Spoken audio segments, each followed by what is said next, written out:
I absolutely love my Mac Mini. Yes, you might call me a Mac fanboy, but to me, it's the best operating system and it is perfect for my needs. But it has one major flaw. You see, as much as it has all the ports that you need, such as a Thunderbolt port, your HDMIs, your Ethernet ports, and so on, and obviously your USB-Cs on the front, I do find myself using things like SD cards. I do find myself plugging in USBs into my Mac Mini. And honestly, I am sick and tired of having to use USB adapters and card readers and all this sort of stuff. And this is where my friends over at Minisopuru have sent out this product. And it is this little dock here for your Mac Mini. And I absolutely love it because it has the exact ports that I need for my device. First off, it fits really nicely into the device here. So you can see we've still got access to our power button here, because why would you do this, Apple, to us? I don't get it, but here we are. So you can now obviously orientate it the way you need it. So it's got plenty of space to breathe and you can still click at the button. And how satisfying is that? This is how it looks on the back. And then you also have the cable here, which goes into one of the USB-C ports, and then it expands. And what does it give you? So we have a card reader on the side, so I can actually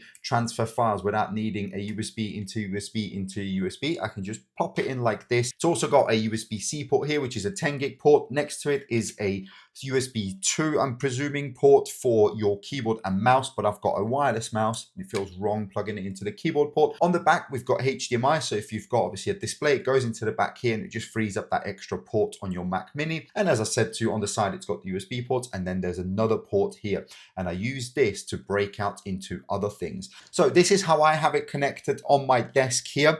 I've got the 2 ports at the front. I've got obviously my headphone jack here. And then on the back, the cable runs to the back here, runs to the bottom slot here. And then I've got all the rest of it here. So it tucks out the way. It actually looks neat and tidy, as you can see on my desk here. And I genuinely love this product here. It's got everything that I need, and it just makes my life so much easier. Now, another thing that absolutely drives me insane about these Macs is the lack of expandable storage. One of the things I hate is having to pay $200 extra just to get an extra 256 gig. And again, this is where this is an absolute godsend. If you take a look down here, it's got an NVMe slot, an expandable NVMe slot. By opening this screw here, you pop an M.2 NVMe in here and you have extra storage. You can obviously go crazy. 2, 4, 8 terabyte drives can be popped into here. Now, you're obviously not going to get NVMe speeds, but that's absolutely fine for video editing, for anything like that. This is more than good enough. It's got a heatsink in there and it is well protected as well. And it just sits on top. Honestly, absolutely love it. So if you're interested, go ahead and check it out. I'll have it linked in the description down below. I highly recommend you get yourself one of those if you have one of those Mac Minis, because honestly, it just makes your life so much easier, especially if you're a content creator.